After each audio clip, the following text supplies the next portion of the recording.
எல்லோரும் எப்படி இருக்கீங்க? இப்போ வந்து வாழைப்பழ இனிப்பும் அப்புறம் வந்து தோசைக்கல்ல வந்து எண்ணெய், இந்த மீன் வறுத்த எண்ணெய் இல்லை கோழி வறுத்த எண்ணெய் வேஸ்ட்டாக போனதை வந்து என்ன பண்ணலாம் அப்படின்னு பார்க்கலாம்.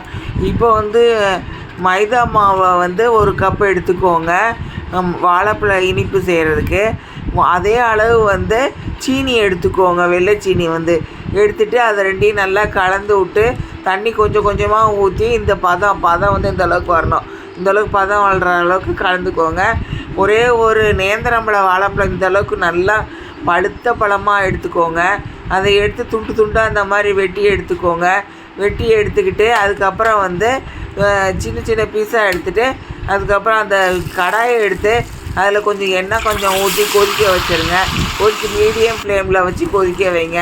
வச்சுட்டு அதுக்கப்புறம் அந்த வாழைப்பழத்தை வந்து அந்த மைதா மாவில் வந்து அதில் முக்கி இந்த மாதிரி வந்து எடுத்து வறுத்து வந்து எடுத்துக்கோங்க.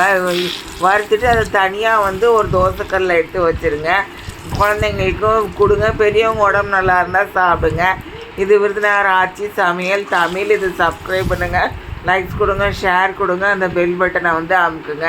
இந்த மாதிரி சமைச்சு குழந்தைங்க வந்து ரொம்ப விரும்பி சாப்பிடுவாங்க சாயங்காலம் ஸ்நாக்ஸுக்கு. நன்றி. இப்போ வந்து இந்த தோசைக்கல்லில் வந்து மீன் வறுத்த எண்ணெய் இல்லைன்னா பேனில் வந்து மீன் வறுத்த எண்ணெய், சிக்கன் வறுத்த எண்ணெய் பேனில் இருக்கிறத வந்து வேஸ்ட்டாக போகிறத வந்து என்ன பண்ணலாம் அப்படின்னு பார்க்கலாம். அதுக்கு வந்து நான் வந்து மஷ்ரூம் கிரேவி மாதிரி வந்து அதில் வந்து செய்கிறேன். மஷ்ரூமுக்கு வந்து வதக்க வேண்டிய வந்து மசாலாவை எல்லாத்தையும் அரைச்சிட்டு அதெல்லாம் அந்த தோசைக்கல்லில் போட்டு நல்லா வதக்குன்னு வதக்கிடலாம். அதில் வந்து ஒரு ஸ்பூன் உப்பு போட்டாச்சு. எண்ணெய் வந்து நமக்கு பத்தாமல் இருந்துச்சுன்னா திரும்பி வந்து கொஞ்சம் எண்ணெய் எடுத்து நம்ம ஊற்றி திரும்பி வதக்கி எடுக்கலாம். இதே மாதிரி நீங்கள் உருளைக்கிழங்கு வந்து பொரியல் கூட அதில் வச்சு செய்யலாம். அப்புறம் வேறு ஏதாவது சேனக்கிழங்கு, கருணக்கிழங்கு, அந்த சேப்பங்கிழங்கெல்லாம் கூட இந்த எண்ணெயில் வந்து வதக்கி எடுக்கலாம். உங்களுக்கு வந்து ஈஸியாக இருக்கும். அந்த எண்ணெய் வந்து வேஸ்ட்டாக போகாது. அது வந்து டேஸ்ட்டாக இருக்கும். ஒரு சிலருக்கு வந்து பிடிக்காது, ஒரு சிலர் நல்லா டேஸ்ட்டாக இருக்குன்னு சாப்பிடுவாங்க. அந்த மாதிரி நீங்களும் சமைச்சு சாப்பிடுங்க. இந்த மாதிரி செஞ்சு சமைச்சு சாப்பிடுங்க. சாப்பிட்டுட்டு உங்கள் கமெண்ட்ஸு எல்லாம் அனுப்புங்க, ஷேர் பண்ணுங்கள் எல்லாம். நன்றி. இந்த மாதிரி நல்லா வதக்குன்னு வதக்கி எடுங்க, நல்லா ஒன்றா சேர்த்து.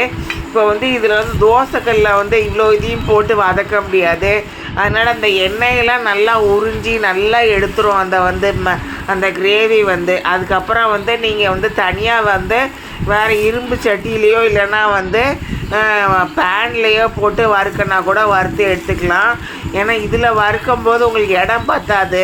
அதனால் அந்த மாதிரி செய்யலாம். ஸ்பூனை வந்து வச்சு அதெல்லாம் திருப்பி விடுங்க. நல்லா வந்து தோசை கரண்டியை வச்சு இந்த மாதிரி திருப்பி எடுங்க. இந்த தோசை கரண்டியை வச்சு அந்த இதை எடுத்து அந்த தோசையை திருப்பி போடுற மாதிரி இந்த மாதிரி திருப்பி போடுங்க. ஒரு பக்கம் நல்லா ரொம்ப நேரம் நல்லா வெந்ததுக்கப்புறம் கேஸில் ஃப்ளேம் வந்து ஃபஸ்ட்டு ஃபுல்லாக வச்சுட்டு அதுக்கப்புறம் நல்லா சூடு ஏறினதுக்கப்புறம் சிம்மில் வச்சுட்டு இந்த மாதிரி திருப்பி விட்டுட்டு அதுக்கப்புறம் இந்த கரண்டியில் வந்து அந்த காளான் எடுத்து பார்த்து அமுக்கி பாருங்கள். வெந்துருச்சுன்னா அமுங்கிடும்.